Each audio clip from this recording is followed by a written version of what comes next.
Kan ada yang namanya SKB MIU ini ya. SKB. Perlu kita singgung juga ya. SKB. Kan di dalam poin itu kan kalau misalnya mengkritik lembaga itu tidak masuk dalam tindak pidana ya.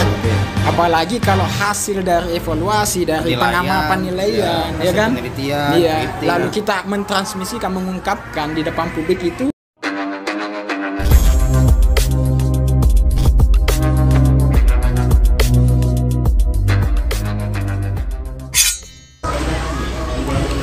Assalamualaikum warahmatullahi wabarakatuh. Halo Sobat Hukum, bertemu lagi dengan saya Anca Makawali. Jadi kali ini masih dengan topik yang sama, ngapel ya, ngaji perkara viral. Jadi saya sudah ditemani lagi-lagi dengan Bang Fadil, iya. Bang Fadil selalu siap hadir di channel saya di Anca Makawali. Bang Fadil di samping dia seorang akademisi juga seorang dosen di Fakultas Syariah Pontianak ya, dosen hukum pidana. Lalu ada juga di sebelah kiri saya seorang praktisi dan juga seorang akademisi ya. Jadi beliau ini selain seorang advokat, dia juga ngajar di IAIN Pontianak ya. Oke, baik. Gini saudara-saudara saya, kan ada lagi kasus viral ini yang kita mau kaji, mau kita diskusikan bersama. Namanya juga ngaji viral. Iya, ngaji viral, ngapel ya. Viral. Jadi ada kasus yang baru-baru viral lagi bahwa seorang advokat ya, saya tidak menyebutkan nama, tidak usah ya.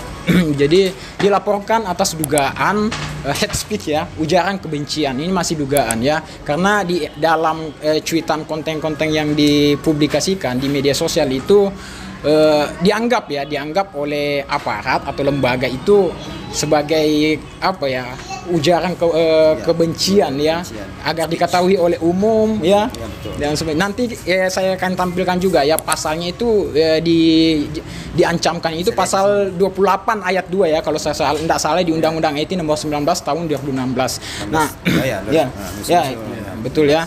Nah, sekarang saya mau tanya ke Bang Fadil ini, kira-kira ini yang dilakukan oleh si pengacara ini apakah memenuhi unsur dari pasal 28 ayat 2 ujaran kebencian atau speech ini? Oke. Mungkin bisa dilihat dalam konteks hukumnya kan. Kalau kita berbicara tentang unsur pasalnya ya, perbuatannya itu kan 28 ayat 2. Iya. Nah, di dalam unsur-unsurnya itu salah satunya menggerakkan untuk menggerakkan dengan maksud diketahui oleh umum, menggerakkan masyarakat untuk membenci terhadap suatu dia kan SARA menyebutnya ya. SARA itu berarti intinya agama, ras dan antar golongan ya. Bisa menimbulkan gejolak ya. Gejolak artinya menimbulkan permusuhan terhadap agama tertentu, ras tertentu atau antar golongan tertentu, baik individu maupun kelompok. Nah iya. Nah di situ kalau dalam konteks kasusnya ini kan yang menjadi korban kan kejaksaan. Nah di situ kan agama kemudian ras nggak masuk. Nah ini ada antar golongan. Nah, antar golongan ini di dalam putusan MK 2017 itu memang tidak memberikan satu penafsiran atau tidak memberikan satu pendefinisian sebenarnya antar golongan itu seperti apa gitu. Artinya masih ambigu. Iya, ambigu dan sumir. Hanya memang putusan MK itu kemudian menganggap bahwa antar golongan itu penting ada ya. Persoalan siapa yang berhak untuk menafsirkan, MK tidak mengeluarkan pertimbangannya gitu. Artinya nanti kalau ada orang yang merasa institusi atau golongannya itu diserang dalam konteks hate speech, maka itu diserahkan sepenuhnya kepada aparat penegak hukum untuk menafsirkan apakah mereka masuk dalam kategori antar golongan atau tidak. Misalnya dalam kasus ID yang sempat viral juga beberapa 2 tahun lalu ya, 2 tahun lalu. Itu kan ID itu kan mendasari mereka itu sebagai korban hate speech dari salah satu public figure. Nah, mereka menganggap bahwa ID itu adalah antar golongan sehingga bisa untuk melaporkan. Nah, dari situ putusan pengadilan pun juga mengaminkan. Menafsirkan bahwa memang itu ya antar lembaga ataupun organisasi pun bisa disebut sebagai antar golongan. Makanya dalam kasus-kasus itu sudah ada preseden, jaksa juga merasa bahwa mereka sebagai suatu institusi, mereka juga bisa masuk dalam kategori antar golongan. Iya. Jadi dia bisa dikatakan masuk dalam Jadi dapat dikatakan bahwa lembaga ini mampu untuk melaporkan terkait dengan kasus si pengacara ini ya. Tapi kalau untuk kita lihat frasanya misalnya apakah di dalam itu kan menggerakkan masyarakat untuk membenci ya. Ujaran itu kan ujaran kebencian. Sifatnya sara lah. Nah, itu yang harus dilihat apakah di dalam kontennya si advokat ini ada enggak kalimat-kalimat yang kayak mengajak masyarakat untuk membenci institusi kejaksaan. Ada enggak kalimat-kalimat seperti itu? Nah, itu memang perlu untuk didalami dulu sama kepolisian. Kalau saya melihat sih dari beberapa konten si pengacara ini ya, lebih banyak kritikan ya, membongkar tapi tidak ada atau yang mungkin pengalaman dia malah. Sifatnya yang mengajak, tidak ada sih, cuma membongkar dari berdasarkan mungkin pengalamannya kayak, selama jadi praktisi. Betul, dia kayak menceritakan pengalamannya dia ketika dia berhadapan dengan aparat penegak hukum. Betul. Pengalaman dia dengan kejaksaan misalnya. Cuman saya kurang tidak melihat secara keseluruhan videonya, kontennya, tapi itu memang perlu didalami apakah di dalam kontennya itu ada kayak dia mengajak gitu. Iya, betul. Dengan maksud di muka umum orang-orang itu kemudian ingin membenci kejaksaan, satu entitas gitu, kejaksaan itu. Baik. Saya ke Bang Rahman, advokat muda. Siap, Bang Ancam. Jadi ini kasus kan lagi viral juga ya. Tentu Bang Rahman juga sudah mengalami pengalaman sebagai praktisi ya. Tapi beliau ini, seorang advokat ini kan membuat konten. Dan sama juga dengan beliau ini, juga dia punya akun channel ya. Ya bisa dilihat nanti di bawah sini. Jadi kasus ini si advokat ini dilaporkan karena melakukan sara kebencian. Dianggap ya masih dugaan dan belum dan baru-baru ini yang saya baca di media masih akan dipanggil sebagai saksi ya. Pemeriksaan. Nah, melihat dari kasus viral ini yang isi kontennya di dalam pengacara ini bahwa kejaksaan itu sarang mafia, bagaimana melihat Bang Rahman ketika seorang advokat membuat konten dengan sedikit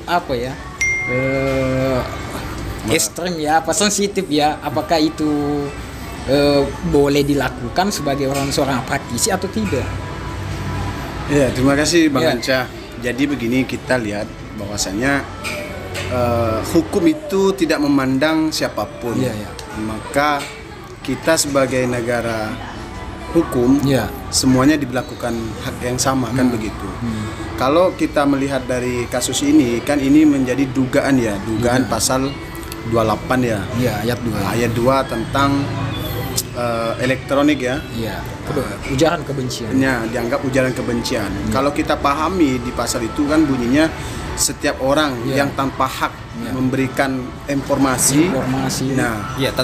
Tanpa hak memberikan informasi mentransmisikan yang bertujuan untuk mengandung ujaran kebencian ataupun memprovokasi di situ, maka baik itu ras, suku dan antar golongan. Nah, mungkin yang dimaksud di sini antar golongannya ini, sesama golongan mungkin sesama penegak hukum, sesama masyarakat, memang tak boleh lah ya apapun itu bentuknya. Dan ujaran kebencian itu ada yang juga menafsirkan bahwasanya dia menghasut, menghina, kemudian memprovokasi untuk mengajak seseorang untuk menimbulkan ujaran kebencian, itu bisa dikenakan pasal itu. Nah, itu menurut bunyi pasalnya begitu ya. Nah, apakah di sini ini masuklah kategori ujaran kebencian yang dimaksud dalam memprovokasi itu atau tidak gitu loh kan? Nah, ini yang butuh kita kaji lebih dalam. Tapi kalau kita melihat dalam pasal ini, kalau menurut saya pribadi sebenarnya kurang tepat lah. Pasal karet ya? Iya, masih kayak multitafsir lah. Nah, dan ini seolah-olah lembaga itu anti kritik. Sedikit-sedikit kalau dikritik nantinya dilaporkan ya kan? Iya. Ya begitulah Bang, negara kita ini kan semuanya berhak untuk melaporkan gitu kan. Hanya kan apakah nanti ini udah masuk kepada unsur-unsur yang dimaksud dalam pasal itu atau tidak. Ini kan masih belum diproses nih kan, masih akan dipanggil gitu kan. Maka kita lihat saja nanti seperti apa. Namun kalau kita memandangnya sebagai penegak hukum, maka selain juga berhati-hatilah. Hati-hati. Ini kan dalam menyampaikan walaupun itu bentuk kritikan, ya mestinya harus bijak gitu. Bijak, jangan sampai menimbulkan dampak hukum yang lebih besar gitu. Artinya bisa saja menjadi bumerang ya ketika kita tidak menjaga. Ya bisa dikatakan seperti itu. Menyampaikan sesuatu ya, sekalipun itu benar, tapi masih ada juga orang-orang oknum tertentu yang sengaja untuk menjatuhkan kita. Betul. Seperti itu ya. Nah, sekarang saya mau ke Bang Fadil nih. Kalau kita lihat kan di RUKHP kan yang ingin disahkan kemarin katanya di bulan 9 mau disahkan, tapi masih belum ya, masih samar gelap. Kan jelas di situ kalau itu ada dasar hukum kuat ya, bahwa lembaga itu bisa melaporkan ketika ada mungkin penghinaan atau ujaran kebencian. Jelas ya di pasalnya itu mungkin tapi belum disahkan. Nah, menurut Bang Fadil melihat dari RKP ini pas tidak itu ya? Kalau di RKUHP memang sudah ada beberapa pasal ya, termasuk misalnya lembaga itu termasuk lembaga pemerintah ya. Lembaga pemerintah itu bisa untuk melaporkan suatu kasus kalau itu berkaitan dengan itu. Jadi sekalipun belum, saya lupa di pasal berapa sekalipun belum disahkan, sekarang saja faktanya sudah ada ya. Walaupun diimplementasikan gitu. Walaupun dalam riak-riaknya banyak masyarakat yang menolak pasal itu. Kenapa? Karena pasal itu cenderung anti kritik kalau diterapkan. Kenapa? Kurang pas gitu ya. Iya, maksudnya RKUHP itu belum disahkan. Ini udah banyak laporan yang masuk. Sehingga nanti dan itu bisa diproses ya. Iya, betul sekali. Saya ada salah satu penelitian itu rentang 2017 sampai 2021 ada hampir 200 laporan dan laporan atau aduan yang berkaitan dengan pasal 27 28 Undang-Undang ITE. Oh, jadi ini pasal 28 ya. Mungkin juga bisa dijelaskan biar ada dipahami. Ini masuk delik apa ini, Bang Fadil? Ini masuk delik aduan. Delik aduan ya. Oke, mungkin ada lagi yang mau ditambahkan oleh Bang Rahman, advokat muda. Iya, kalau saya nambahkan begini ya, kalau terkait tentang bagaimana kita sebagai masyarakat yang kritis, sebagai masyarakat sipil misalnya, ya tentunya kan memang negara kita kan selain juga negara hukum memang demokratis ya, bebas berekspresi, tetapi lagi-lagi ya jangan terlalu tapi lihat lagi nanti konteksnya seperti apa, apakah yang dimaksud dengan Bang Anca Makawali dengan Bang Fadil ini adalah dia memang ada maksud untuk mengajak orang untuk mengajak ujaran kebencian atau tidak. Nah ini ya unsur-unsur ini yang memang kita nanti kaji dulu nih. Betul.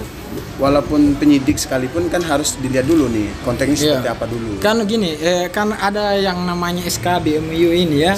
Perlu kita singgung juga ya. Kan di dalam ada poin itu kan kalau misalnya mengkritik lembaga itu tidak masuk dalam tindak pidana ya. Apalagi kalau hasil dari evaluasi dari penilaian ya kan. Lalu kita mentransmisikan, mengungkapkan di depan publik itu tidak masuk dari unsur tindak pidana ya. Mungkin ada yang bisa ditambahkan Bang Fadil. Kayaknya udah jelas. Oh, udah jelas. Kalau Bang Rahman, SKB pedoman Undang-Undang ITE ada. Di SKB kan sudah jelaskan keputusan menteri 3 menteri. Mungkin bisa dijelaskan. Bahkan itu ada kejaksaan, Bang. Menteri Jaksa Agung, Menteri Kominfo dan kejaksaan Polri. Sama Polri. Mungkin bisa dijelaskan apakah Bang Fadil atau Bang Rahman mungkin maksud dari tujuan SKB ini terbit ini tujuannya apa, demi apa.